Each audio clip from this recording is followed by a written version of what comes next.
we OG, we OG. Oh no, G.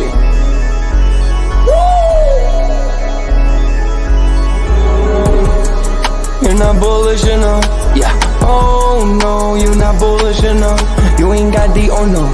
I get stoned by the bolo. Bitcoin set to Olo, yeah. Experts on reload, yeah. You're not bullish enough, yeah. Oh no, you're not bullish enough. You ain't got the oh no. I get stoned by the bolo. Bitcoin set to Olo. Experts on reload. Mempool getting hot. Everybody wanna rock, ayy. Runes is coming, everybody on a knot, ayy. It's a nuisance, Ordinal Revolution, ayy.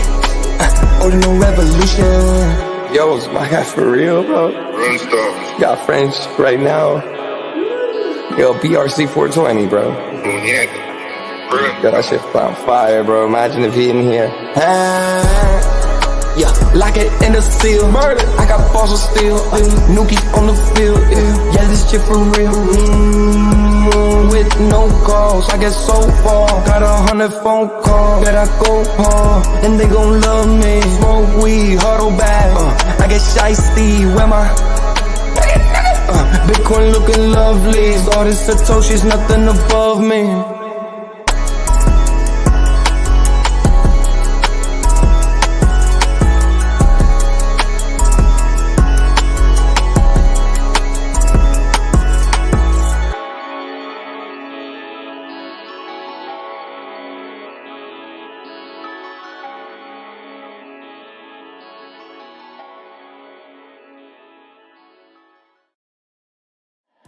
Bitcoin's alive, what you gon' do? Mempool fees are high. Ordinal.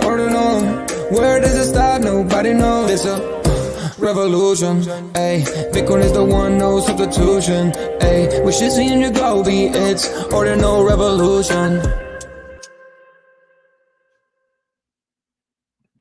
Welcome back to Ordinal Revolution. My name is Shizzy. On this channel, we cover the entire Bitcoin Ordinal ecosystem. What is up, guys? We have an amazing show for you guys today. We're live from the Ordinal Hour, and this one's going to be absolutely amazing, guys, because the news is just flowing right now. I was doing pre-market stuff, and we have so much to talk about. It's absolutely insane. We got Tap stuff, we got DotSwap stuff, we got Unisat stuff. We have just general Bitcoin information. It's going to be a jam-packed show, guys. So I want to get this started as soon as possible. So me bringing my partner here, as always, Mr. Yagobi. What's up, buddy? What's going on, man? What's up, man? How are you doing? It's Friday, obviously. How was your week? Friday, yeah. It is Friday, yeah. That's how I'm feeling.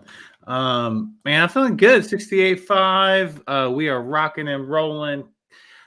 I don't think we're going to be able to hit my $70,000 goal today, but hey, I'm not going to count it out completely because we are definitely getting the bullish energy from BTC this morning. So it's possible.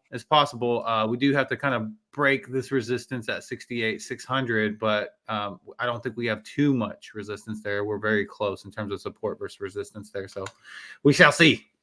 Yeah, man, I was hearing a lot about this weekly close. The weekly close is good. Then we could really get a bounce next week, potentially into all-time highs. So I'm curious how that's going to be. That'll be Sunday around 8 p.m. Eastern. So I'll definitely be paying attention to that. But let's kind of get into some few things here. I saw someone talk about this yesterday. They said they don't think the halving is the real catalyst. So my question to you is the halving overrated as a catalyst? And could the U.S. election be the real driver? So let me show you this chart real quick here. So look at this chart. You can see we don't really get that push until the U.S. elections. Yeah. Well, a lot of this could just be like a psychological thing. Obviously, the having from a, logical thesis is supply and demand, right? So if you look at it that way, then you can't really deny that part. But how much does it really affect the supply and demand? I think everybody expects something to happen every 4 years, and the market as well. And so it happens every 4 years, whether that's, the halving assisting in that or the election. But all we know is it happens. Yes, the election kind of sparks it up, but sometimes you get an election that people aren't necessarily bullish on. This one could be one that everybody is bullish on. So that's exciting. there's a lot riding on this election when it comes to the good regulation being built, Bitcoin being put on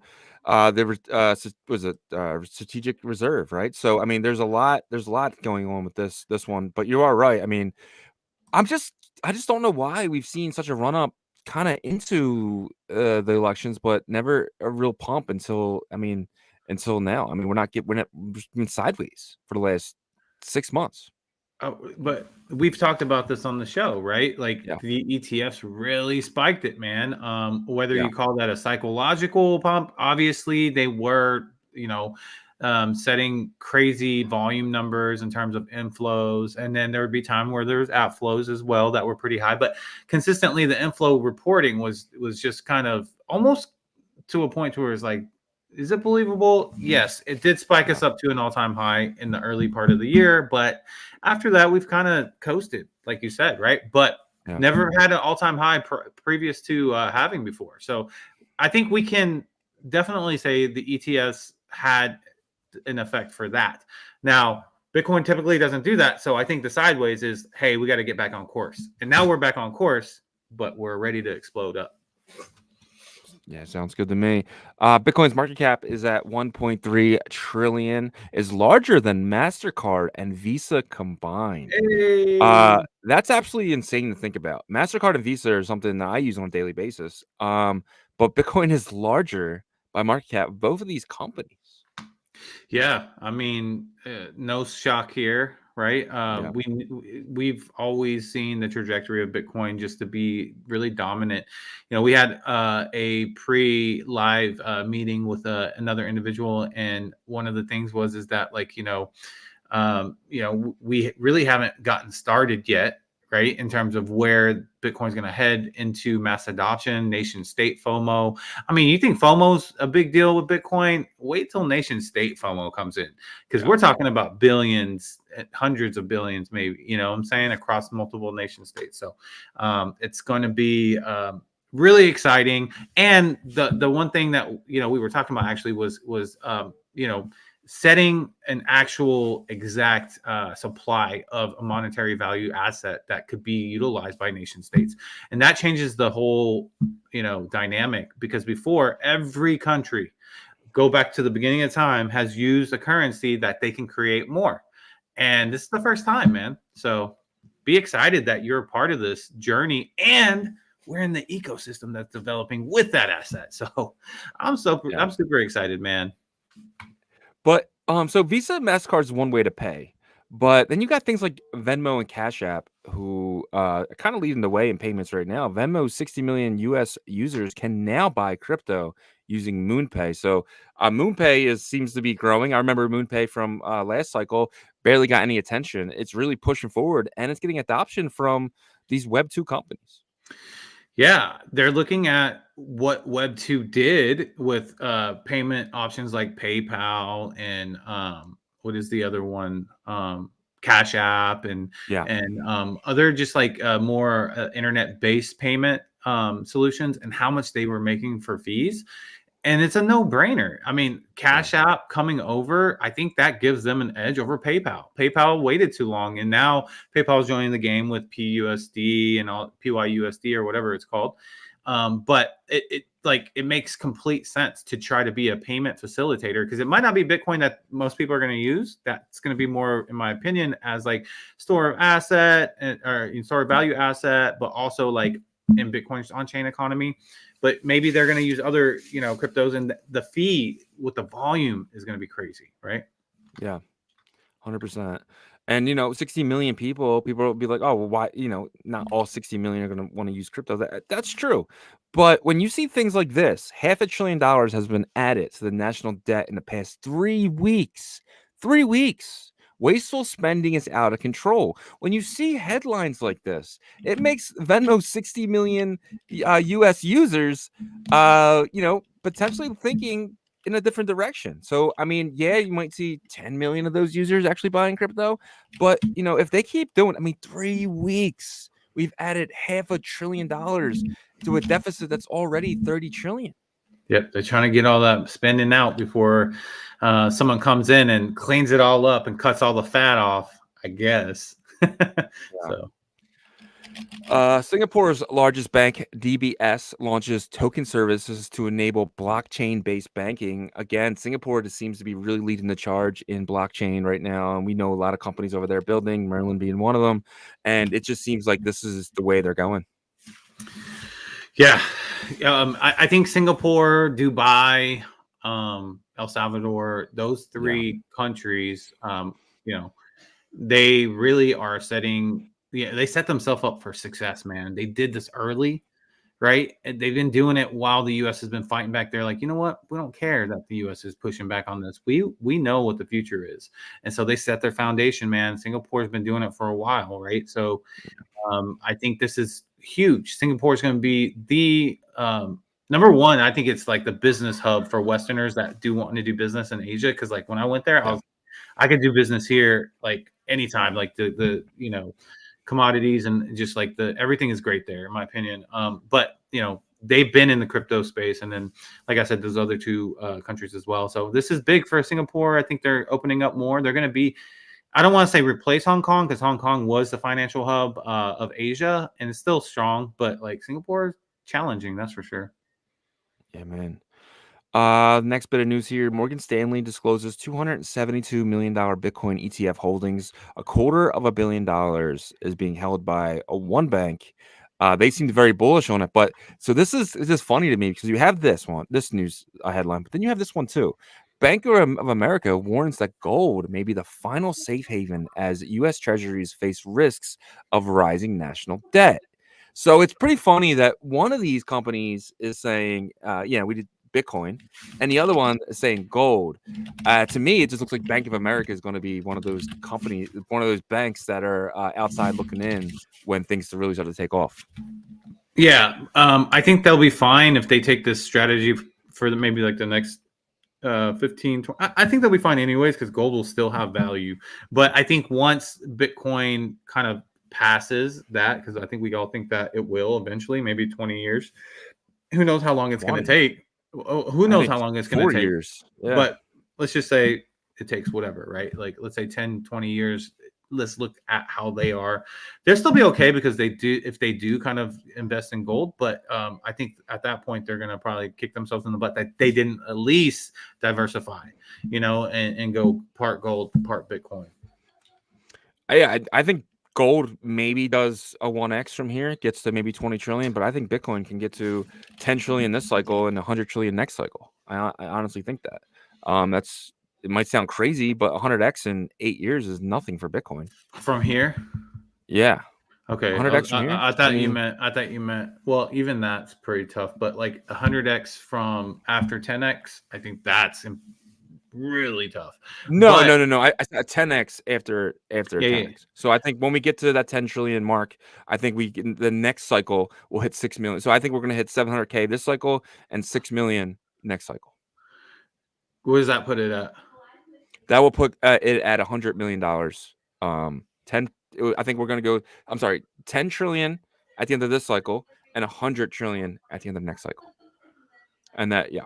And I think gold kind of only gets to 30, 40 trillion. But I'm just saying that the dollar is going to get devalued. If that happens, if it comes down bad, you're talking about like bad, like we're and at that point, like, well, I mean, if the reserve stockpile is backed by crypto though, or backed by Bitcoin though, it will help strengthen the dollar because it's backing it. So it will. We'll see. This is funny. Remember, back when I want to say in December, we got all hyped. We were like, "Oh, the SEC, they just posted a Bitcoin ETF," and then it turns out their Twitter got hacked. Well, the FBI just arrested the man who posted the fake spot Bitcoin ETF approval on the SEC account. So I thought that was pretty funny. Did they release his name? Yeah, they did. He's from Alabama. I didn't get Alabama Slammer. Yeah, that's funny. All right, not the state I would think he would be from. No offense to Alabama people, but I think that's where a lot of the Silk Road guys were actually confiscated. I think it was Alabama. So the founders from Texas, but I don't know about. Yeah. I know team. Like the big guys, the big drug dealers and stuff were arrested in Alabama. Gotcha. Let's kind of get into the Bitcoin fear and greed. So we're at last week we were at 32. Yesterday we were at 71. Where do you think we're at right now? Yesterday we were at 71. I'm gonna say 74. Damn, dude, you're pretty much on. You're off by one digit, 73. But it is crazy that we're still over here. I don't feel like that energy of being 73. Do you? Maybe not the energy, but the price point. Yes. Yeah. I mean, you gotta look right. We just were in a for the hour chart. I mean, like we are trying to get out of a sell pressure zone. So for it to be a sell pressure zone, and we're at 68.4, bro. I'm not surprised that we're in the 70s still. I'm actually kind of happy that we're like consistently within 2 to 4 points recently. I know we did a big jump at the beginning of this week, but so I'm happy where we are. Yeah, man. All right, let's find out exactly where we are. Let's get into Bitcoin price action, brought to you guys by BitPerp. BitPerp is going to be the leading leverage trading platform in Bitcoin. Not only will you be able to trade Bitcoin derivatives, but I mean Bitcoin perps, but you'll be able to do BRC20s and runes and Merlin tokens and BitLayer tokens. You're going to be able to trade pretty much anything in the Bitcoin ecosystem with leverage using BitPerp, and their paper trading contest kicks off on Monday, which you will be able to earn points. And if you get that number one spot, you're going to be earning 100,000 BTP, which is going to be BitPerp's token. So looking forward to that. Yep. And before we get into the Bitcoin price action, guys, if you could kindly help us out on the YouTube side. If you're not subscribed, make sure you subscribe to this channel. Especially getting ready for the bull run, and smash that like for us and turn your notifications on so you know when we go live. And then on the X side, hit that like for us and share this space. It helps us so much, guys, and we appreciate all your help, by the way. We got 224 people in here. Great way to start off a Friday, but let's get into this Bitcoin price action. Let me share my screen here, and let's see where we are. So BitPerp is working on their charts again. Just want to be prepped for that Monday paper trading competition. But taking a look here at the hour, this is the 4 hour chart. Let's go to the hour chart. So I was wrong when I said earlier that we were trying to get out of sell pressure in the hour chart. We're trying to get out of it in the 4 hour chart, which makes me even more bullish.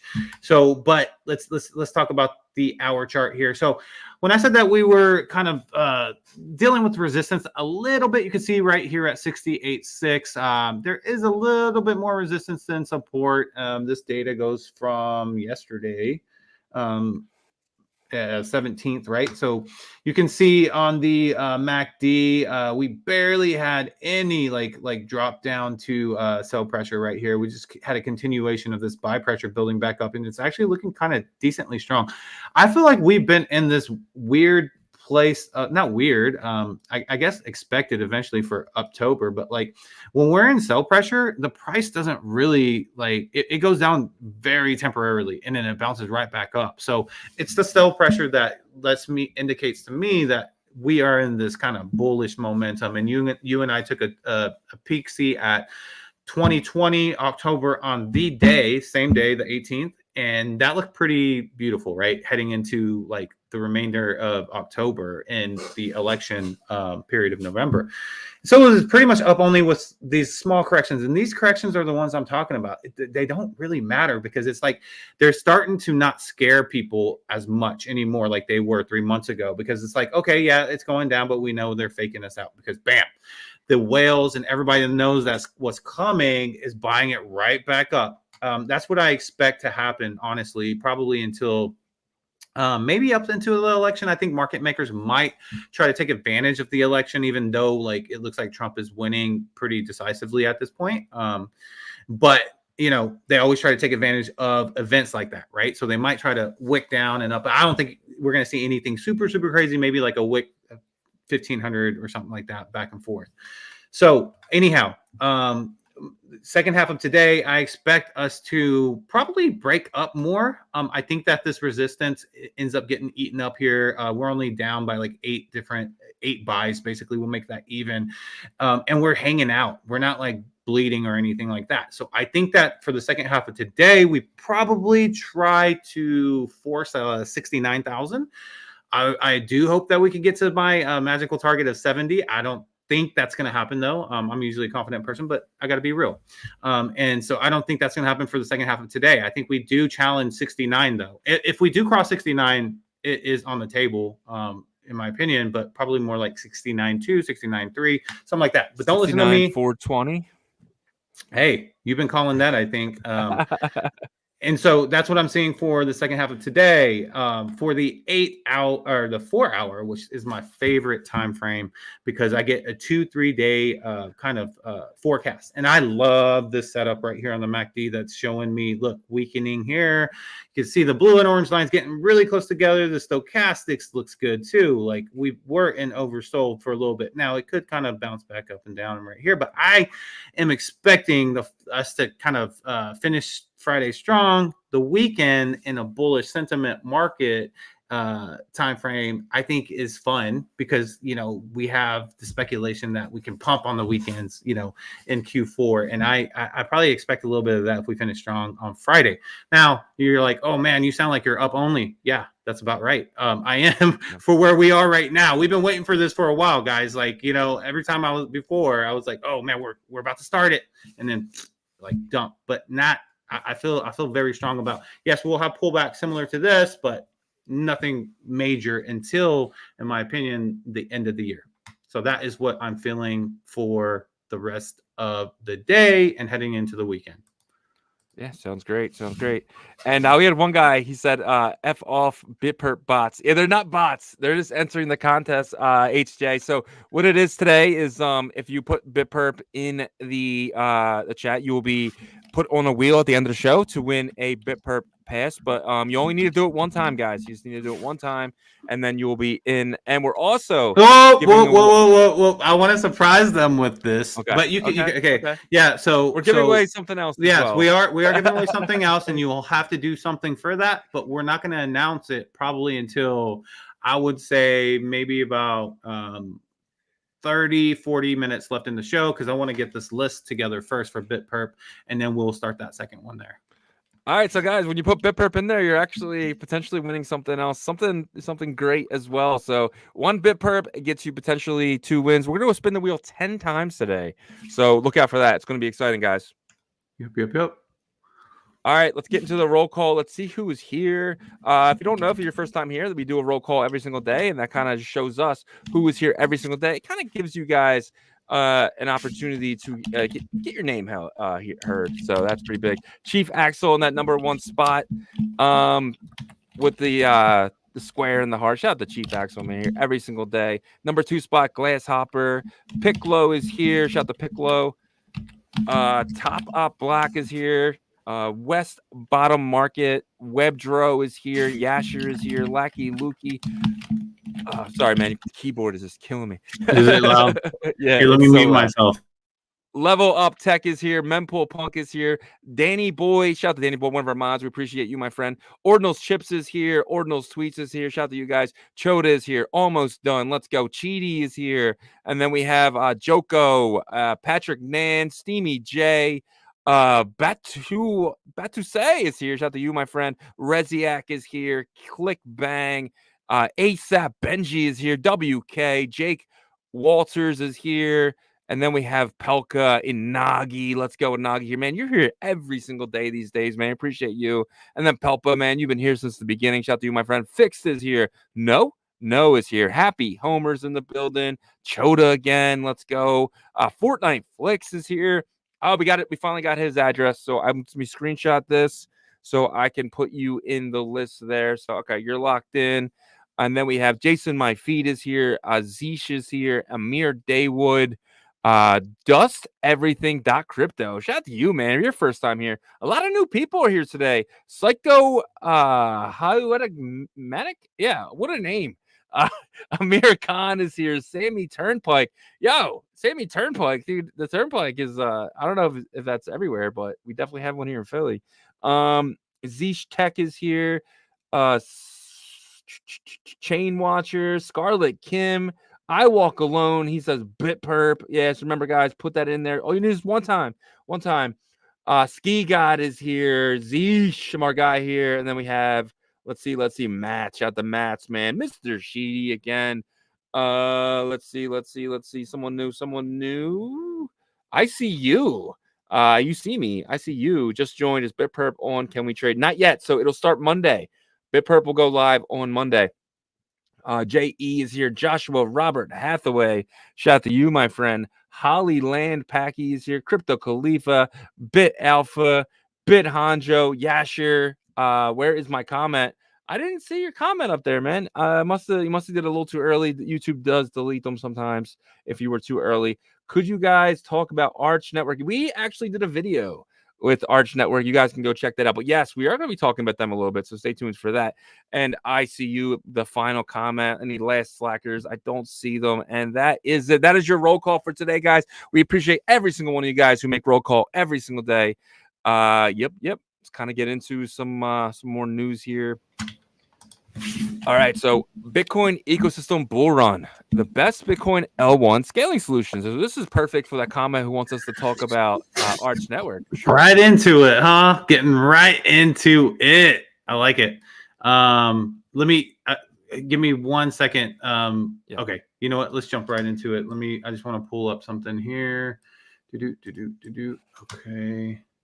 All right. So as you guys know, if you've been watching the show the past, I would say 2 weeks, we've been talking about scaling solutions in general, like Merlin Chain, which is layer 2, and, Fractal and stuff like that. So we wanted to cover the L1 scaling solutions that a lot of you guys probably don't even know much about, right? And so we're actually still learning about these as well, but we've had a couple calls, and we think that they're going to be important because there's going to be a good amount of, trading that's going to happen on these, we believe, right? So there's three main ones that I kind of picked out, and Shizzy and I had talked a little bit about. So the first one is ICP, and I'm pretty sure that a lot of you guys are like, what are you talking about? ICP. Yeah. So ICP actually a while ago created a way to be a scaling solution. I think they were thinking way ahead of their time, but they can read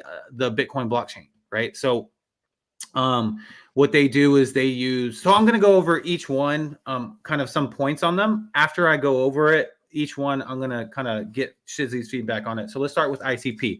So ICP and another, prominent ecosystem that you guys know about is TAP. So ICP and TAP are kind of working together, right, to create this layer 1 experience, scaling experience. So the first thing that ICP does is it utilizes a network of validators, right? Because that's the biggest part, is like if you use a scaling solution, how are you going to get a trustless type of environment? And what they do is they created a network of validators that have to come up with a 51% consensus, and that will allow the wallet that ICP uses to read Bitcoin's chain to sign the Bitcoin transaction for the transactions that are being proposed, right? So that's the first kind of approach to trying to make it decentralized. They use a network of validators, so not just one or anything that they rely on centralized. The second really cool thing that ICP can do is it can actually bridge Ethereum stable tokens to Bitcoin because of this ability, right? And then, so those are the two main things, right? Obviously there's some extra stuff with TAP that TAP does, but we can get into that in another episode, that's dealing more with the TAP ecosystem. So that's the first one. How do you feel about ICP? Do you think this is going to be utilized more after TAP kind of showcases what can happen? Because I think they're going to be able to showcase on the 21st, which is Monday. Yeah, I mean, we know that they're using ICP as the bridge, but it's feeling like they're going to use more Ethereum based, right? So could you say Ethereum is a layer 2 scaling solution? I mean, we've always said that. We've always said Ethereum is an L2 to Bitcoin. But to your point, to your question with ICP, yes, I mean, we're seeing BetBTC use it in their backend, and I think you're going to see more and more of these bridge builders using stuff like ICP or ICP itself to kind of do stuff in the back end. So as a Bitcoiner, I mean, if all you're doing is pressing a few buttons, and you feel like you're still on layer 1, but you're using something like ICP, which is basically what BetBTC is doing, then I think it's gonna be really good. Yeah, so what BTC is doing is something more on the lines of what Bionics does, right? So Yeah. it's not the same as reading the chain and then doing the validator consensus and stuff like that. What they're doing is more, it's like a quick bridging mechanism to where you're bridging Bitcoin, and then BTC or Bionics will mint like the CKBTC, which is still awesome because it's like you're using that more like how like Merlin in the Ethereum side that you just brought up utilizes it as a bridge, right? So it's like holding the BTC, kind of like multi-sig, is kind of that approach. But what this does is it actually finalizes on Bitcoin. So it's a different approach that ICP is using, like an actual scaling solution to make it finalize on Bitcoin layer 1. So I think that the whole thing with bringing Ethereum stables to Bitcoin is because you can bridge to ICP with Ethereum, and then from there you can bridge those to Bitcoin in a synthetic version, which is wild because we don't think about bridging from an outside bridge to Bitcoin, creating a synthetic token yet. But after our interview with Beyond, it seems like that's going to probably happen more and more, right? Yeah. So that's the ICP scaling solution. So ICP does, and you and I talked to a couple of people about this. One knock on ICP is their marketing is just atrocious. No offense to ICP people out there, don't get all mad. It's just like the tech is there, but they just don't get any shine. They don't get any limelight. And that's something that needs to change. And this could actually help them if they build an ecosystem that, within this layer 1 scaling solution environment. Yeah, it's not just ICP. Like Polkadot, for instance, they're marketing like crazy, but like you just don't really see a difference, right? So it might not be the marketing, you just might be the builders. The builders just aren't there. Or the big money, like they might big spend money. They might spend a lot of money on marketing, but then big money is like, our bags are here and here. Like we don't care. We don't want to help push that. You know what I mean? That could be the case too. But if the overall industry grows like we think it's going to grow rapidly, then eventually that will kick in. It might be niche at first, but you'll find enough users, if that's the case. So yeah. All right. So once we get bigger, the technology will not even matter. People won't even know what you're using when the dApps are here. Yeah. That's the idea. Yeah, for sure. Okay. Number 2 is Arch Network. So Arch Network has been getting a lot of buzz, and I think that it does a lot of similar things that ICP does for scaling. It uses a network of validators.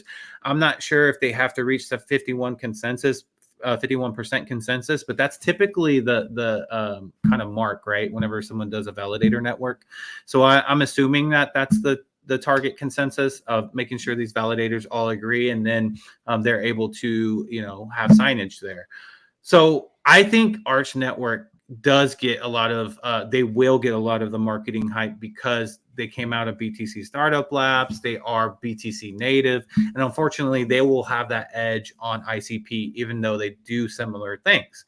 But here are a couple of features that Arch has that ICP might not. So they have their kind of branded core innovation, which is Frost plus Rose signature scheme, right? It combines with a specialized virtual machine and validator network to provide trust, minimalize execution. So that's what we just talked about.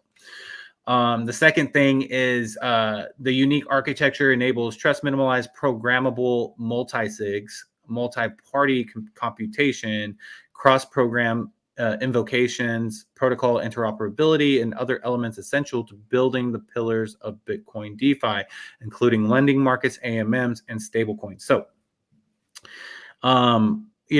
because like I just mentioned, BTC Startup Lab, investors in this environment, I think they probably have an edge of marketing. Now, on the tech side, we'll see if they will have an edge. And the other edge on the tech side too is they can kind of customize it more for what we need, because ICP has created this a while ago, even though it still works. But what are your thoughts? Do you think Arch Network, do I have points with that, valid points, or do you think ICP could outperform them? Yeah, I mean, again, like it's just a matter of what's being built. Like as a user, someone who's not really like a techie, like none of that matters to me. I just want to see the dApps. You build a good dApp and it's working on your structure, then boom, you're gonna make it.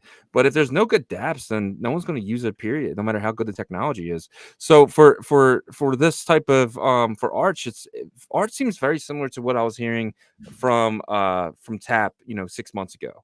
Just a bunch of big words and that's it, right? No, it's like I can't play with anything. Like I don't even know if their testnet is live yet. Do you know? Yeah, so I'm not sure if their testnet is live, but I do know that from the updates I see on the timeline that they are moving pretty quickly. I don't see a lot of promises necessarily from them. Yeah. I just see like what their tech is, and so like for the promises that I kind of see from them are not necessarily promises. It's more like builders advocating for them. Is like we've had partners say that they're waiting for them to go live because they want to utilize the network, so they're impressed. But one thing that they did say is, and we've had conversations other outside of our partner builders as well, is this is the solution for this beginning part of the bull run, but eventually the ultimate goal is opcat and be able to do most of this stuff on chain, like fully with very, very, very minimal trust assumptions, like if any, right? Obviously there's always going to be probably some, but try to get to kind of an Ethereum type of not usability or technicals behind the scenes, but like trustless in that sense. Yeah, for sure. Also, Arch doesn't require any new opcodes or soft fork. So it to me, right off the bat, that sounds like it's a solution for now, right? So, but people that are building stuff like this, typically they're talented enough to be able to upgrade, with the new tech that gets added to core. So, all right. So the third one, wasn't Shizzy's favorite at first, and probably I don't know how he feels about it now, but it was OpNet, and I think that we had to bring them in because they are going around and to different shows and they are explaining what they have, and I had a good conversation with Chad Masters in chat, and then he was also in the Ordinal Hive space that we had. I think it was yesterday actually. Okay, so let's talk about OpNet. Definitely a different approach than the previous two. So OpNet retains Bitcoin's block consensus and data availability, ensuring all transactions are stored on and immutably secured on the Bitcoin blockchain. So they're pretty much boasting that they don't have to have this validator network at all, that the trust assumptions are extremely minimal, and if everything is true as what I have here, then they're the least demanding of like trust assumptions. Right. So that's a good thing if this is, true. The second thing is it utilizes TapScript, which seems to be a language they developed for their developers to enable smart contracts. And these smart contracts are more like smart inscriptions, right? For programmability and functionalities. So this allows developers to permissionlessly deploy and interact with contracts directly on Bitcoin's blockchain. So I reached out to him. I was like, so how are you guys doing this? Because I was like, you have to have some trust assumptions with Bitcoin's limitation. Is this centralized? Are you guys, basically doing all the computation stuff off chain and then, sending the final transaction to Bitcoin? And he said, no, not at all. What he said is that these smart contracts, or he referred to them as smart inscriptions, are being inscribed with TapScript and being referenced using recursion to execute the programmability, right? So, there's more that I need to dig into this, but they're saying OpNet is not focused on UTXOs. It's compatible with a SegWit and Taproot, so you do have those two addresses that are involved, and tokens are not bound to UTXOs. They are using PSBTs, kind of like how Magic Eden's ordering book works, is what his explanation was to me. So to me, that sounds like a bunch of great stuff, right? But just like the other two, I think we need to see how these like actually function. And I can see you right now. You're kind of like you're waiting to make a comment saying, I need to play with this stuff first before I make like any judgment on them. But what would you say about OpNet? Yeah. I don't even know. Like smart inscriptions, it sounds amazing, right? If you want to put it like that, but we've been promised a lot. I mean, from this is, I mean, obviously, Danny wasn't a part of the Oshi team, but he came in late, and then we're promised boss, and then with MotoSwap, we were promised, this amazing swap in ETH Denver, and now we're being promised OpNet. So for me, like, I really hope these guys succeed in what they're doing, but just maybe the next project might be the big one. Like, I don't know. It's one of those things where it's like it's a lot of nice, amazing words, but again, like none of these things are able. I can't play with any of them. Right? I can't even do testnet. Like, and a lot of times with testnet, it's just very centralized. Where nothing really is playable. It's still it's you're doing stuff, but it's not on chain. So I don't know. Yeah, no, I completely get your I don't want to say it's frustration, but I would say blunt points there. You're blunt on it, and I think that's fair. That's a fair assessment, right? We did make some points yesterday that during that spaces that I do think that like the time to release these is like pretty much now, because we're heading into Q4 leg up, so which would be a bullish price action for Bitcoin. And if there's any corrections that need to be made, make them now before we're in 2025 spring, whenever Bitcoin could possibly get to 200K. That might be a little extra bullish, but like that could very well happen in April. Do you think that we get these things by April? Because I don't think Arch will be out to April. I don't think OpNet's out in April. I think these things are years away. Yeah, and I think that's okay. But I just think that I don't think any of these things will be playable in this cycle. I disagree, because they're gonna want to. So this is where I think some mistakes might happen. I think actually all three of these will be pushed out because they want to take advantage of the bull market, and because of that, there might be some issues, maybe some lost liquidity and stuff like that, which is bad. But that's what happens when you rush to market. But people have been waiting for this moment for 4 years, right? 3 brutal years and one that was up and down. Well, yeah, I mean, Stacks has been waiting for Nakamoto. Like, you know what I mean? It's like, please, I'm just saying. Don't ruin my Friday. No, I'm just kidding. But one other thing that Chad mentioned to me, he did say there was one trust assumption that you do have to consider, and it's wrap BTC, because he's saying that wrap BTC will be available in this environment. But in my mind, I was like, why would you need a wrap BTC on BTC, right? And it's not on BTC. well, my thing is that like you don't have a wrapped Ethereum on the Ethereum network, do you? You might. I know you have them on like different like WBTC. Wrapped Ethereum, wrapped ETH on on regular ETH, or on the layer 2s. Because I know they're on the layer 2s. Okay. Yeah. So wrapped ETH gives you more APY on a lot things because you're wrapping it. Yeah. Gotcha. Okay, so you can do ETH and wrapped ETH. Like I've used wrapped ETH on like Polygon. I've used it on Kronos. I've used it on all the other chains, but I don't remember ever needing to use it on regular Ethereum. So anyhow, so that's the only asset that he mentioned to me that you have to have trust assumptions. But of course you would if they roll out a stable coin too. Right, because you have to trust that the it's collateralized. Same thing with wrap BTC. Yeah.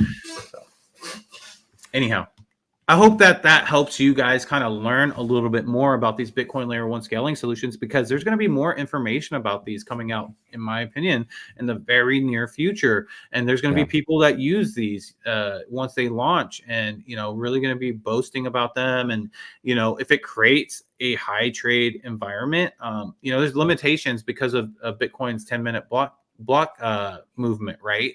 Still, even with these, so we'll see how that goes. They all seem very similar to like how Tap was in January.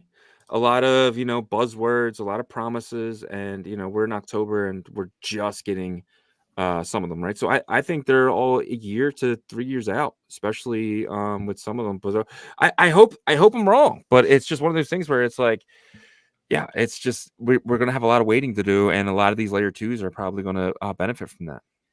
Yeah.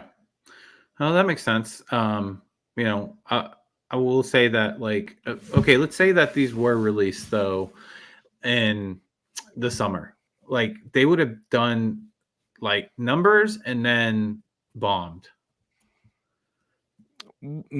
No, that's not true, because if because you would have more builders. So let's just say so you're talking about these as tokens. I'm not talking about they don't none of them need a token.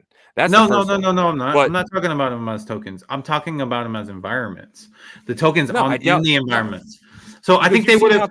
how App's environment got bigger and bigger. I mean, there's more builders now than there was in June. So And you're I telling think me that would have happened. you're telling me that, like, when Bitcoin like tanked to 41 or 48,000 or whatever it did, that it wouldn't have affected these environments. It No, because 100% would have affected no, them. you're thinking about you're thinking about you're kind of thinking of it wrong, because I'm saying you're wrong because you're thinking of a user standpoint. I'm thinking of builder standpoint. You need things. You need dApps being built on these. You're not going to have people, real builders, wanting to use something or want to stake their entire livelihood, because it takes months and months and months to build something on something that they can't use yet. If Arch Network was out, you might have builders from ETH and Polkadot being like, oh wow, I want to build over there, but they're not looking over here yet because there's nothing built. You can't even use it on testnet.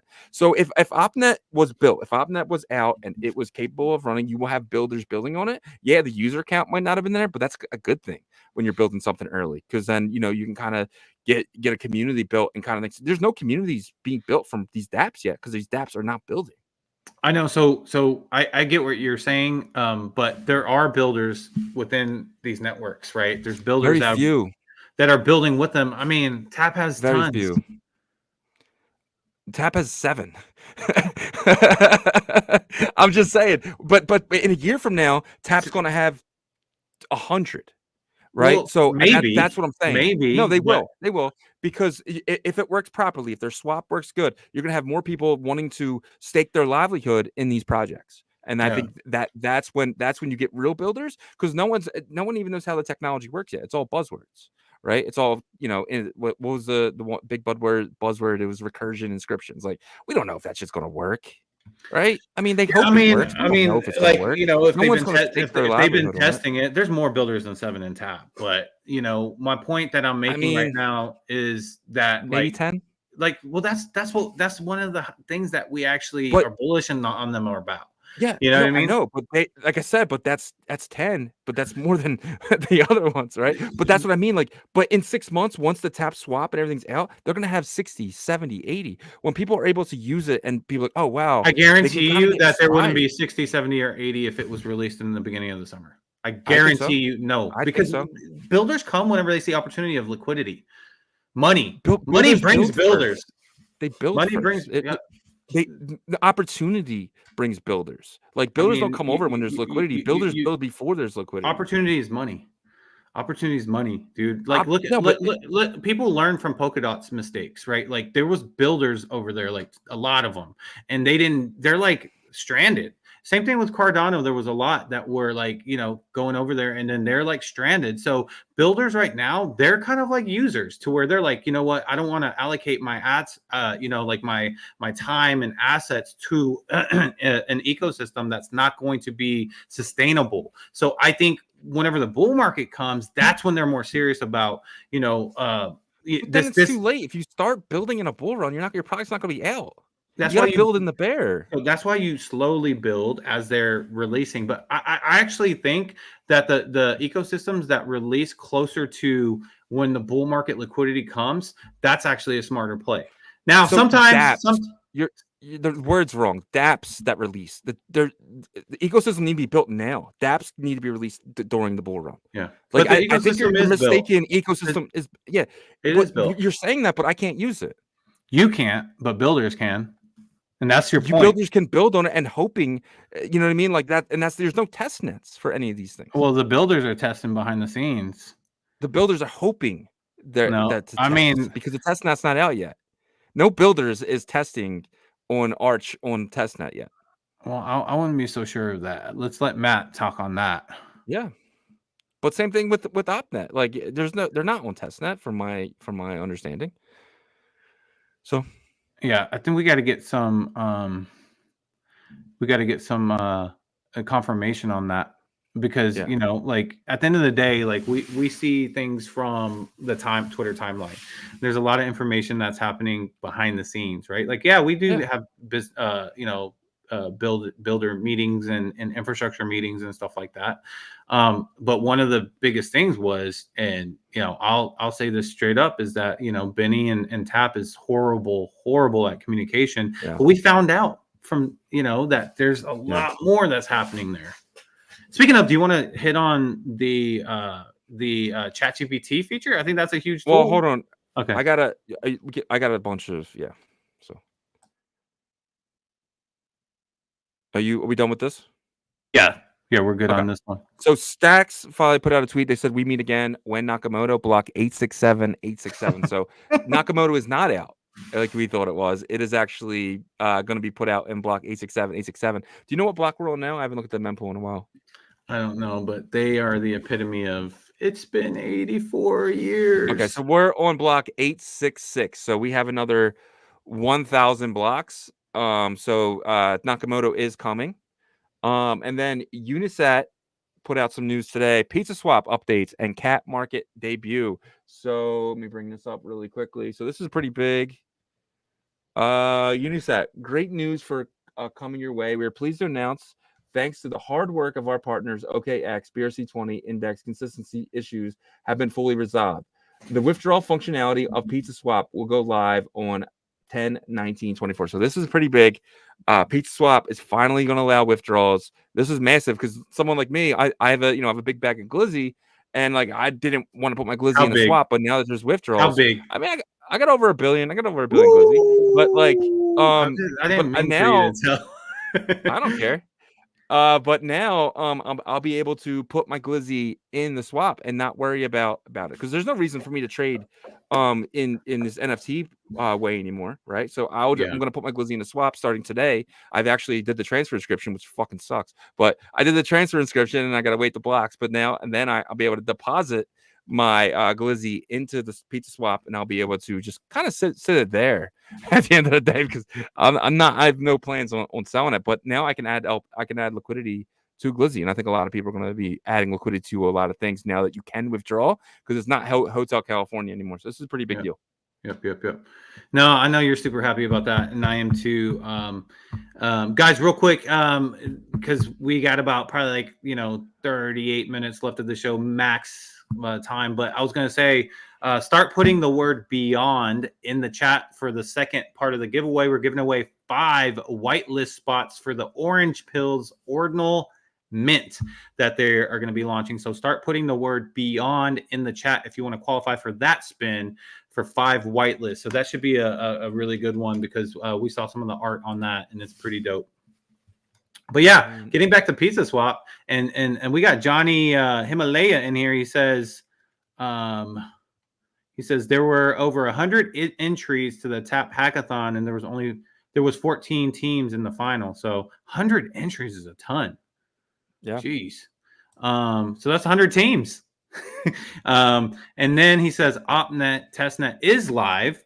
There are some OG ETH teams building there, such as Ohm. Ooh. That seems like a buzzword. Well, Ohm fork, right? So we'll see. And then he says Arch testnet is not live. So great information source there, Johnny. You're on top of it. So Unisat did put out that their cat market debut. So their Wild Explorer launching on October 21st. Cat, the decentralized 20 market, will go live 22nd. So 21st is a big day, not only for them, but for Tap as well. We'll get into that in a minute. But they're launching their Wild Explorer. So you'll be able to see Cat in your wallet on Monday. And then on Tuesday, Unisat's gonna have their cat market, and we do have an update from DotSwap with their cat market today as well, so we'll get into that. But yeah, man, so what do you think about this news from Unisat? Oh, sorry, I forgot. I'm banging keys in your ear. Yeah, it's loud. Hey, I'm just trying to do the work for you, so you don't have to get all doing all these entries. All right, so Uniswap. So super happy about them, right? But are they doing a cat market as well? Yes. Okay. So I'm happy about that. Yeah. So are they? So I know that like there's other cat markets out too that are doing this ordering book style, and I wonder if Unisat's copying that. Do you know? I don't know exactly how they're doing it, but it sounds like it's going to be that pretty much what PizzaSwap put out today. Gotcha. Okay. So that's good for step one, number one, right? Obviously, we want to get to AMMs and be able to have a Uniswap style environment. That's like our ultimate goal over here. Obviously, DotSwap does have that, but there needs to be more liquidity and stuff like that, and they're working on that. They're leading in that sector, by the way. But I'm more happy in the fact that like withdrawals are possible on a PizzaSwap, right? So that's something I'm happy about because now we can actually see how effective PizzaSwap will be for these BRC20s. Yeah. Because I want to be able to trade, Glizzy and other things and try to be a fast-paced trader in with these UTXO tokens. But yeah, this is good for Cat and PizzaSwap. But let's see if the user volume increases. Do you think it increases because of this? Yeah, 100%.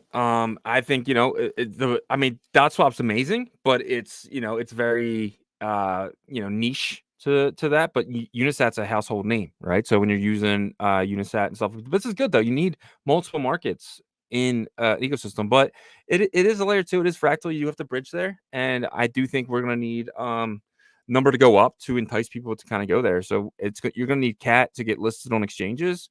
And then you're going to need Cat to kind of get into, the 100 million area for this whole ecosystem to really bloom. I think Cat's going to do really well, but is, Cat 20 Pizza going to do good? And all these other ones, I'm not really sure. It seems like another way just to kind of just get Cat and hold Cat at this point.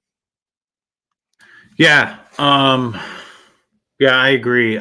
But you know what I thought about, and you and I kind of talked about this too, was that like everybody's kind of like down on FB price, right? And we were comparing that situation kind of to like BlackRock kind of keeping Bitcoin down so they can accumulate as much as possible before Bitcoin takes off and you can't really stop it, right? And so possibly some of these investors that are in here, like Binance and other investors within like the fractal ecosystem, is kind of taking the same approach. This is all speculation, of course, but do you think that could be the case? I mean, potentially long term, right? Yeah, and then so let's say that happens and Bull Run kicks off and they've acquired as much as they can at 550 or whatever the price of FB is. It jumps back to 20, 30, 40, 50 bucks. Now are we looking at the entire ecosystem getting bullish again? Yeah, I mean, it really depends, right? You're going to need projects to build over here. And right now, we don't see many of them. I mean, you see Flare, you see DotSwap and stuff like that, but you're gonna need more. You're gonna need more things to do, borrowing and lending and stuff like that. Like, I just don't think trading meme coins over here is going to be fun because you can do that on L1, right? So with runes, so I don't know. You're gonna need more reasons to come over to Fractal. I'm kind of seeing that now. Gotcha. Yeah, I mean, I do think that the powers to be is going to pump FB in this bull market, but it's like, how high can it get? Do you think it can get past its all-time high already at like, what was it, 65 bucks? $35 I think was the top. Maybe $40 was the top. Yeah, I don't think it hit anywhere near 50. But yeah, I do think. But I mean, you got to remember too. There's more FB in the system every day. So when it was at $40, there was barely any really in the system, and then it really got dumped by the miners. And the miners continue to dump. The miners' price is between $4 and $6 to mine these things, and you can definitely see that they're definitely taking advantage. And who knows what they're doing with that money? Maybe they're keeping their Bitcoin and selling their FB. So I don't know. Yeah, you're right. I'm looking on Coin Market Cap on the 16th. It got to 38 bucks, but it's back up to $6.26 right now. But if you look at like tokens back in the last bull run, a lot of times they would peak like real early because they just launched, and then they would go down, and then they would hit their all-time high. So that's what makes me think. I think this thing can get to higher than this. I think it can get possibly to like if it's getting like volume on the chain, it could get a little crazy, Yeah, man. Let's kind of get into the next thing here. Tap Protocol gets listed on KuCoin. This is pretty big, but it's not what I thought it was. So KuCoin's not listing the TAP token. They're listing the derivative ERC20. Did you see this? Yeah, dude, I don't know how to feel about this, but supposedly Yeah. it's a 1-to-1, right? Like, so they're not trying to dilute the total supply. So they can like try to give confidence in the community that they're not going to do that. Do you agree? Yeah, I just don't know. Like, yeah, so you're putting half of the supply on Ethereum, half the supply on Bitcoin. Is it a Bitcoin coin or is that ERC20? So it's like it's kind of like I don't know how I feel about this.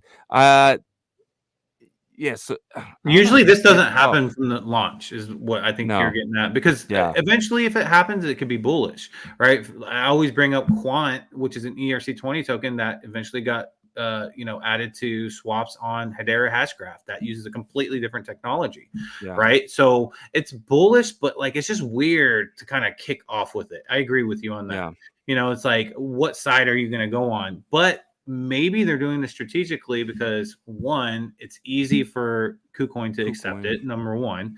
Two, they can possibly onboard, ETH users to the Yeah. Bitcoin ecosystem. But again, if they do that, where like it's going to just be centralized users that don't care if it's ERC20 or a TAP token, right? So like, where's the logic in that? Because they're not going to be able to trade on, Uniswap, SushiSwap, or Yeah. anything like that. Maybe someone creates a quick liquidity pool and takes it from KuCoin over there, but I just don't see that really happening.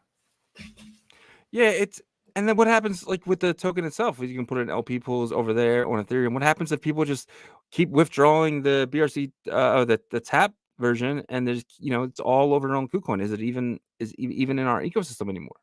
So that's the thing. That's why it's tough, right? Because it's not like how like Merlin is, for instance, where it's an easy L2 and everything's over there. But this is actually going to Ethereum, where you can put this in Compound and Aave and stuff like that.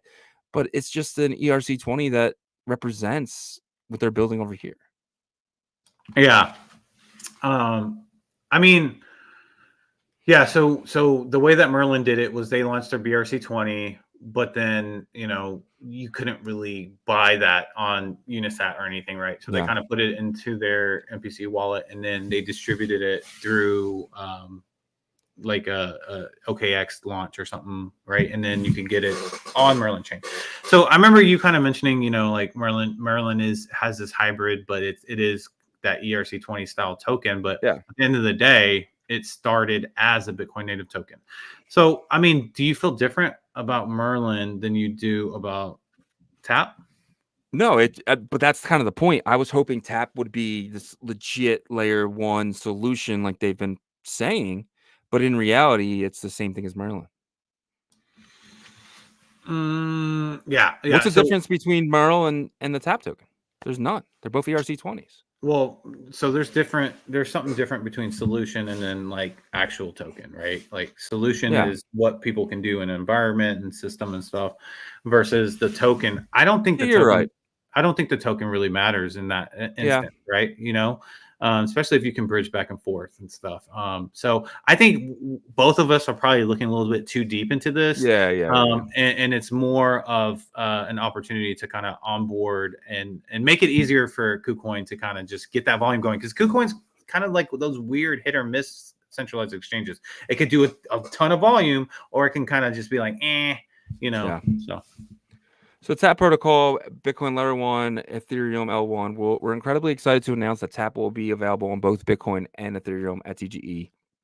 So we're going to find out Monday. We're really going to find out like what is going on with the system and everything with that. So I'm hoping, the TAP token, it runs on Bitcoin as well. But I can see a lot of this being taken to Ethereum and stuff like that. I don't know. We'll find out on Monday. So Track said, we just published the first release of the official TAP wallet. So we do get the TAP wallet, and that you can actually download it now. You have to use a GitHub and stuff like that. So it's definitely exciting to see more and more information coming out, especially we've been deprived of information the last 6 months. So yeah. Yeah, one other thing I want to say is that like TAP's going to have that supply on the Bitcoin side, so people are going to be able to utilize it over there too. like within their ecosystem and stuff. Plus, there's a lot that's gonna be probably, I don't know what the percentage is. You probably know better than me because you study the tokenomics of things more. But like you got to remember, like there's TAP that's allocated for partnerships. There's TAP that's allocated for emissions for the validators, the track validators. That track validator system information. This is a message to the TAP and track team. Get that information out more because like people were extremely excited about that. And like now it's just kind of like, what's going on? Yeah, man. All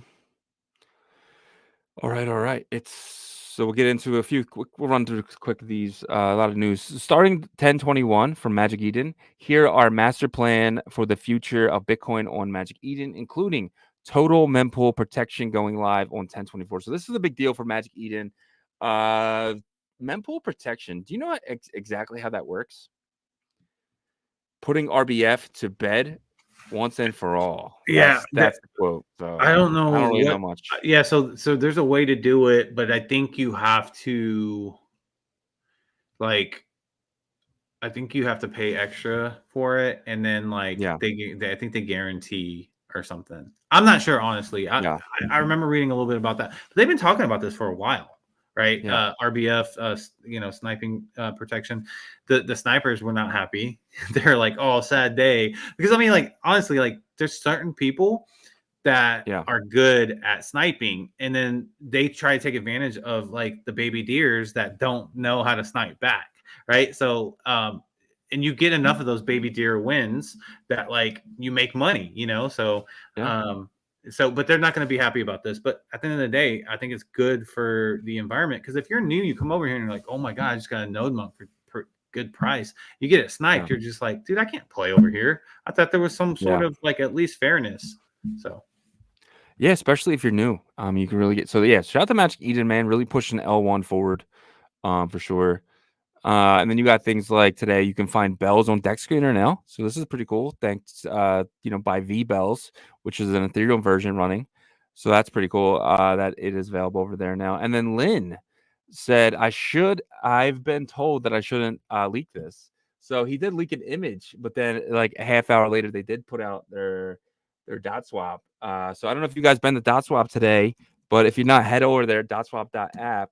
You can now see that the Cat 20s, show my screen here, have a market. So you can go to the market. You can also do it on the swap, the V3, the same way you do the runes and stuff. But now you can come here and you can go to Cat, trade. It's sitting at $1.45, and you can do. I haven't figured out how this exactly works yet. So if you connect your wallet here, I probably got to sign in. I do. But it looks very similar to how like most ordering books look. Of course, my cap lock is on. Sorry. All right. So connect my Unisat here, close, and you can kind of see buy, sell. So let's just say you have like 100 cat. Calculating the price of FB. Let's see if we pause. Yeah, I don't have enough in here, but I mean that's pretty cool. It looks good. It looks very similar to how when I was trading bells on non-KYC. Yeah. I think this ordering book style though is probably the best type of ordering book style we've seen relating to any Bitcoin layer 1 type. Remember the Alex Labs one? Ugh, yeah, that one's horrible. No offense. Back then, that was old. That was back whenever everybody was, nothing against Alex Labs, but that was just not a great experience. But they've gotten better, I'm sure. But anyways, from this one, it seems to be better.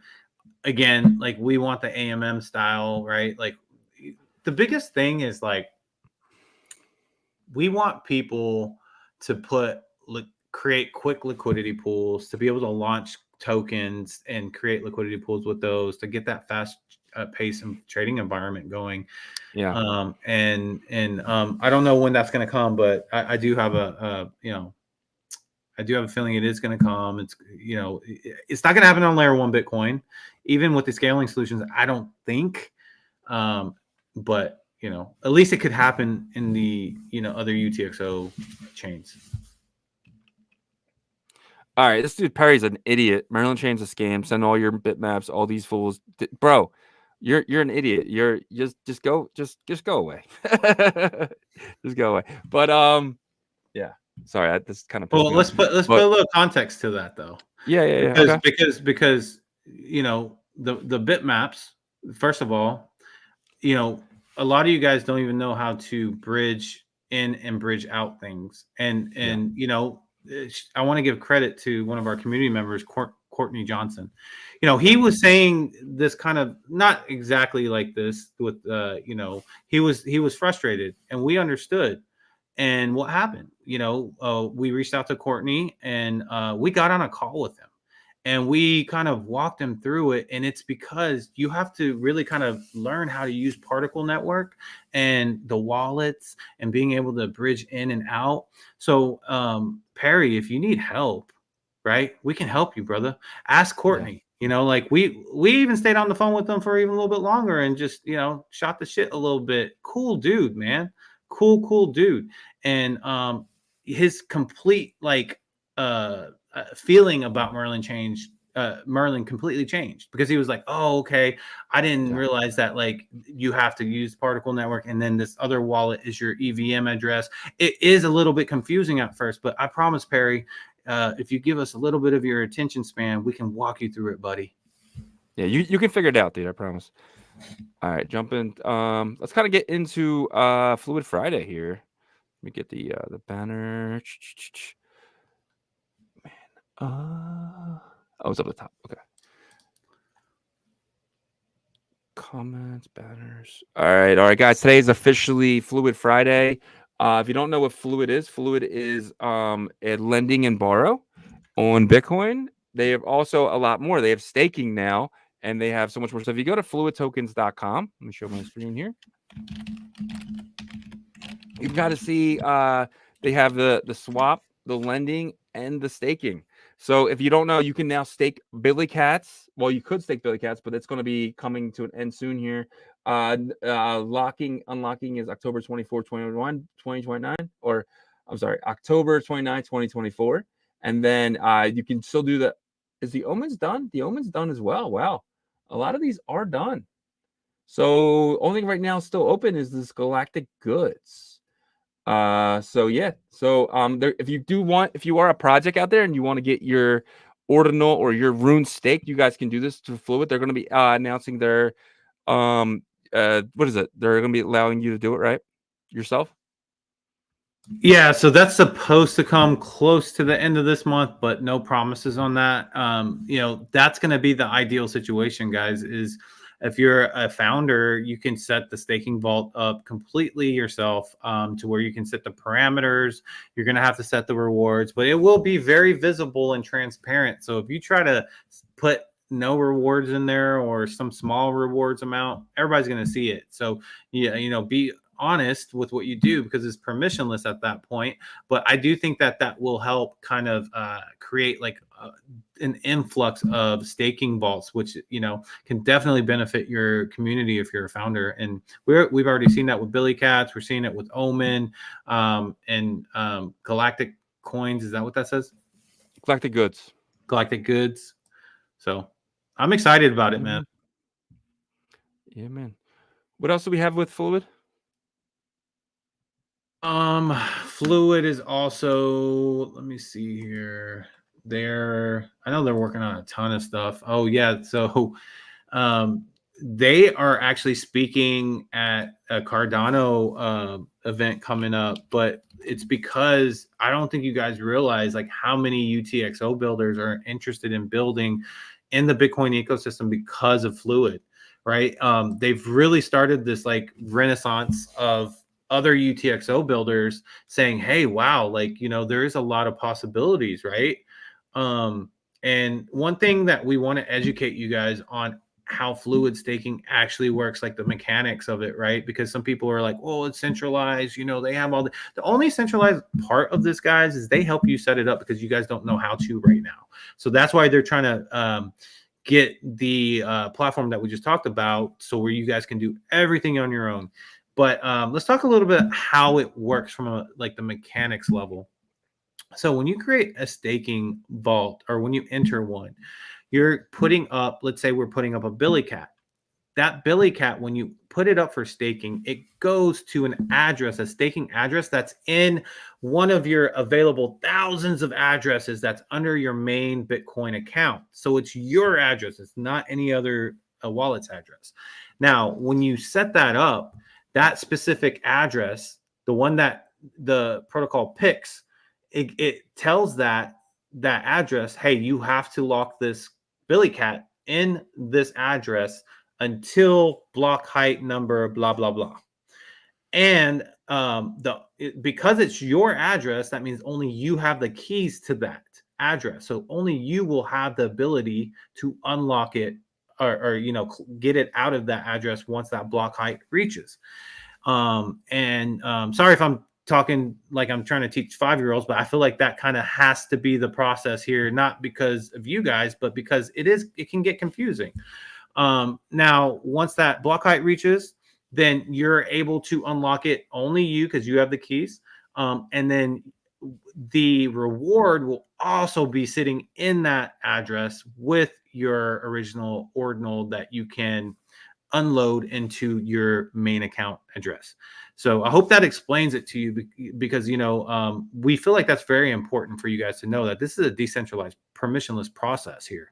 And people that claim that it's not, they don't know about op codes, right? Because these builders are very familiar with OP codes. They've used a ton of OP codes on Cardano, and they're using those same ones over here on Bitcoin.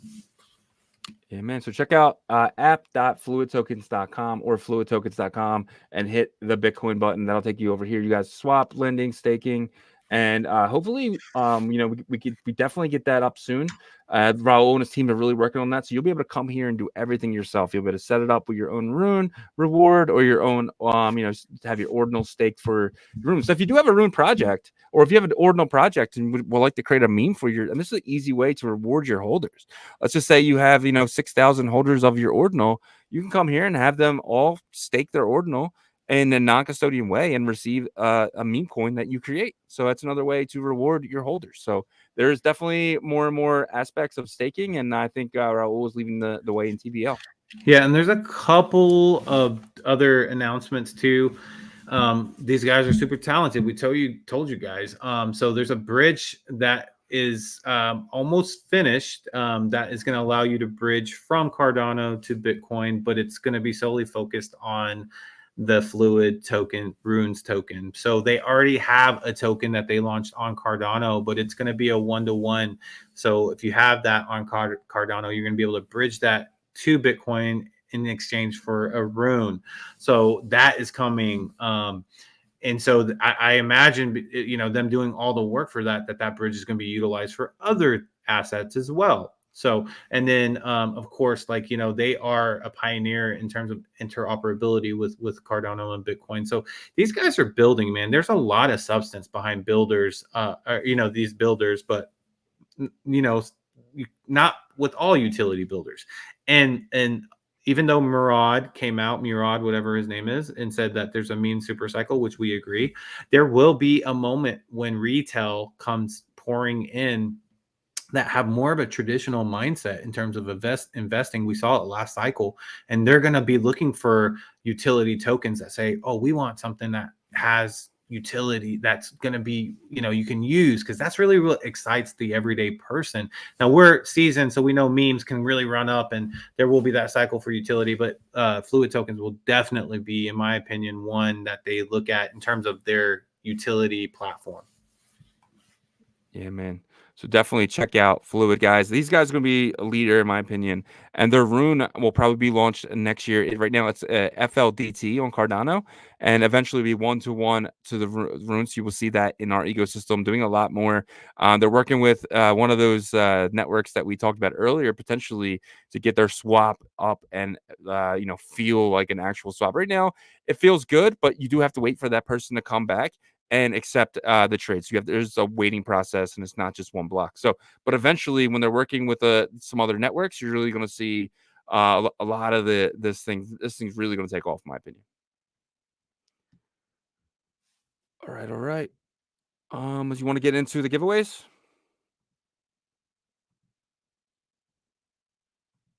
I don't hear you. Sorry. Yes, we're almost there. I got to get ASAP Rocky. No, I'm just kidding. ASAP Benji is his name in here, and I think he's the last one. Let me make sure. I don't see any more beyonds. Okay, cool. That's it, guys. We gave you the head start. Let me put the so there's 2 lists. Don't copy the first one for the first giveaway, but I'm gonna put this link in here.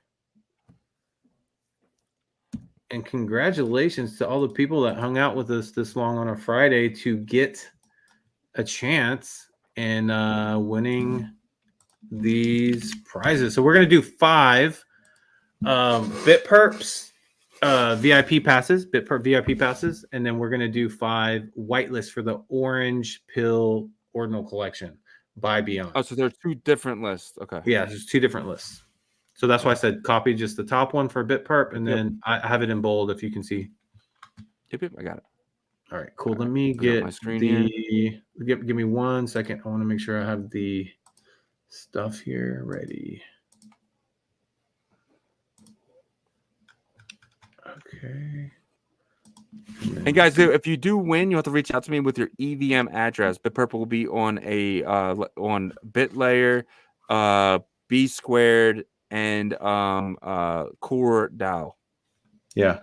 So there's a couple of you guys, and you can't win more than 2 times for the BitPerp passes or for the whitelist for Beyond.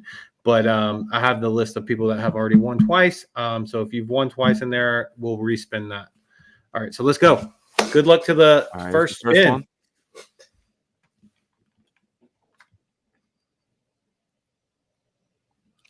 Crypto OG DGen, congratulations. You, my friend, you win. Crypto OG DGen? OG DGen. All right, cool. I'm good there. All right, next one. Good luck, good luck, good luck. Oh, Level Up Tech. I wasn't sure I was going to be there. That's good. Level Up Tech, congratulations. You win a BitPerp VIP pass. Congrats. Good luck for number 3. Spin number 3.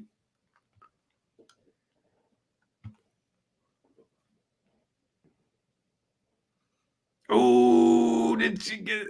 I know she's been land. Yeah. Packy. Congrats. I know she's been waiting for one.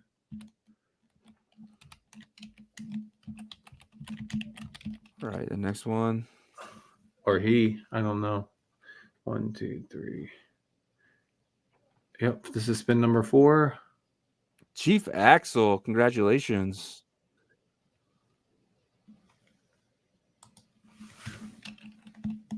And then Chief Axel. I think that's his number. That's his second one. So you are done there. Afro Crypto, congratulations. You get a BitPerp pass. And that is the last one for him. Yep. Congrats, Chief Axel. And then congrats. Well, what was the last one? Afro what? Crypto Afro. Or Afro Crypto, sorry. Afro Crypto. Yeah, Afro Crypto. Okay, cool. All right. Grabbing the Beyond list. So it's right underneath that. Okay. So this one's going to be cool, guys. We saw some of the art for it, and it's pretty dope. So good luck. When we did a video with these guys, it'll be out tomorrow, so you guys can actually check everything out. They have a sneak peek of what the art looks like, so check out that video tomorrow. Fortnite Fitness. Ooh, I don't think he's won ever, huh? I think some Fortnite name. Yeah. Maybe. All right, next one. Yeah.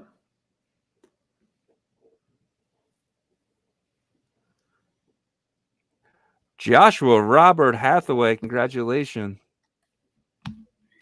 Yep. So this one is not EVM address though. This one is the Taproot address. You gotta send. Yeah. For the yellow or orange pills.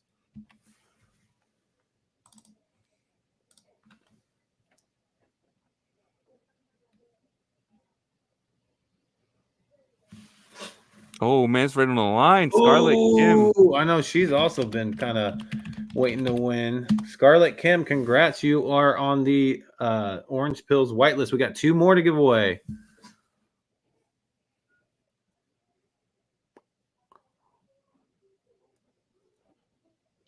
CJ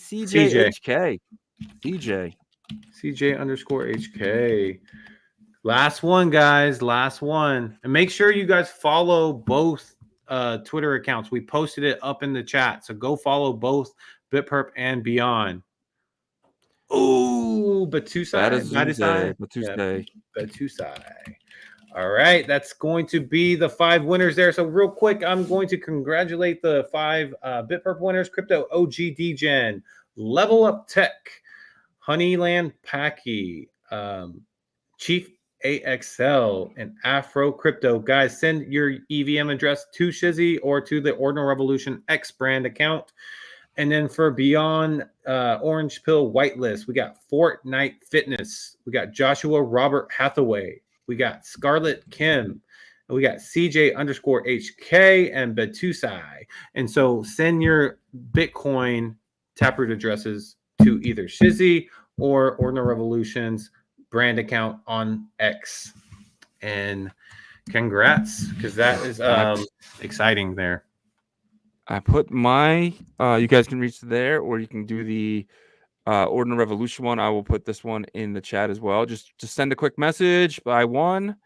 And if you can't get the Shizzy one, I think I have to follow you to send messages, but you can definitely get into the Ordinal Revolution, and I'll definitely see that. And yeah, we'll get you guys all hooked up on these. So just remember, with the BitPerp, you're going to be given, when you sign in, you're going to see that you have the VIP pass, but it won't be digital yet. It's like tradable until after the contest, and after contest, then it will be tradable. And I'm sure there's going to be other perks for having that as well. Yeah. So congratulations to everyone who won. And if you haven't won yet, because I'm going to be making sure that no one wins 2 or more of those passes, don't worry, we have more to give out. And then the Beyond whitelist too, we have more allocation. We're just trying to do it fair, and you guys have been great by participating. But yeah, we appreciate all 392 people that have been watching. You know, Bitcoin's really running. We're excited, guys. I probably sound a little bit tired, but like, you know, it's been a long week. You know, and so just be excited, be ready, be focused, keep showing up every day. We appreciate you guys for doing that. And if you do get a moment, please check out our partners, guys. That helps us a ton. You know, if it's not for you and our partners, we wouldn't be able to do what we do every single day, and it's what we love to do. So check out BetBTC. They should be going live, I would say, here in about 2 weeks. They are utilizing ICP and Bitcoin technology. We just spoke about ICP today, but they are the fastest predictions market that we've seen, at least. And they're going to be servicing the Bitcoin ecosystem, guys. You're going to be able to bet on sports. You're going to be able to bet on election stuff, whatever you want. You can create your own markets. Is Shizzy or Yagobi going to talk more in terms of talk time for their show? You can make any market you want. So check them out. And then we have BitPerp, the perpetual leverage platform that you're going to be able to trade runes up to 100x on. They're going to be launching on BOB, B Squared, and CoreDAO. Is that correct? Yes. Yep. So for the paper trading competition, that's going to start next Monday. The prize is 100,000 BTP tokens, which is a good value. You know, me and Shizzy will be participating. You guys can go up against us. Ordinal Hive is an aggregator marketplace for ordinals on layer 1 and layer 2 with Merlin. You're going to be able to find the cheapest ordinals because they aggregate from all markets and they give you the lowest price. So check those guys out and earn points. You can just list and earn points there. You don't even have to buy or sell. You can just earn points by listing. If you do buy and sell, then you get a higher multiplier of points. There'll be campaigns for the Merlin side to where you can get multipliers as well. So check those guys out. Fonzie and them are doing a great job. And we also have Foxy that's building the Bitverse metaverse in the TAP ecosystem. They also are building Clan Wars, guys, which you can use BRC 420s as weapons, as, you know, different assets in that game. There's an exciting collaboration that Ordinal Revolution has with them. More information to come. And then Fluid tokens, we just talked about them, guys. TVL on Bitcoin layer 1. This is just the start. They're innovators. There's going to be more services, but the staking is going to be huge in my opinion, especially when they make it completely, decentralized to where you guys can create your own staking vaults for your communities. Create some staking vaults for your communities, guys. Give them some good benefits, right? To buy into your projects. You want to give back. If you want to get connected to Raul, the CTO, you can either go through us or reach out to him directly. And then lastly, but not least, Merlin Chain. Merlin Chain is your #1 scaling solution for Bitcoin native L1 assets and protocols. If you're a builder and you want to be able to scale your protocol, reach out to the Merlin team. They have great grant programs for serious builders. So if you're serious about building and scaling, reach out to Merlin Chain. They will help you out. They have great support. And if you're a user and you want to be able to trade runes in a Uniswap type environment, you can do that on Merlin Swap over there. Or there's going to be some exciting projects coming. Shizzy and I have been in some deep meetings with that. So we got to hold our tongue a little bit, but I promise you there's communities and users that are coming. I don't know. Maybe I spoke too much, man. No, it was perfect, man. And guys, wouldn't mind checking out ordinalrevolution.com. We have some of the best articles dating all the way back to last year. If you know someone just entering the space, send them our website. I really feel like it can help them really get caught up very quickly. If you're looking for a VPN, everyone should be using a VPN. VPNs are very important and very legal. There's no reason not to have a VPN. It is a right of privacy. You do not want these exchanges and creepy websites knowing where you live. Bitcoin 2025, Las Vegas. We will both be there. If you guys are looking for tickets to that, we have them here, and get them this year. Don't wait till next year. They get more and more expensive as it leads up. There's not a set price. So the earlier you buy, the cheaper you get. And guys, we have some of the best merch in all of Ordinals and all of the crypto, if you ask me. But check out our merch here at ordinalsrevolution.com. And guys, we are live Monday to Friday, 11 a.m. Eastern, 10 a.m. Central, 8 a.m. Pacific, and 3 p.m. UTC. Check us out all week. I will not be here on Monday, but Yagobi and Ordinal Hive will be here. So look out for that, guys. And until Monday. Peace.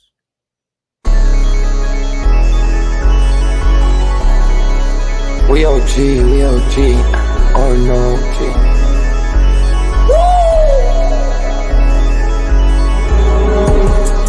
You're not bullish enough, yeah. Oh no, you're not bullish enough. You ain't got the oh no. I get stoned by the bolo. Bitcoin set to Olo, yeah. Experts on reload, yeah. You're not bullish enough, yeah. Oh no, you're not bullish enough. You ain't got the oh no. I get stoned by the bolo. Bitcoin set to Olo. Experts on reload. Man, pool getting hot. Everybody wanna rock, ayy. Runes is coming, everybody on a knot, ayy. It's a nuisance, Ordinal Revolution, ayy. Ordinal Revolution. Yo, it's my guy for real, bro. Got friends right now. Yo, BRC 420, bro. Yo, that shit on fire, bro. Imagine if he in here.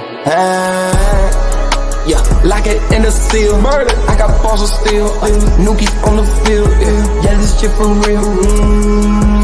With no calls, I get so far. Got 100 phone calls. Bet I go hard, and they gon' love me. Smoke weed, huddle back. I get shiesty. Where my Bitcoin looking lovely. All this Satoshi's nothing above me.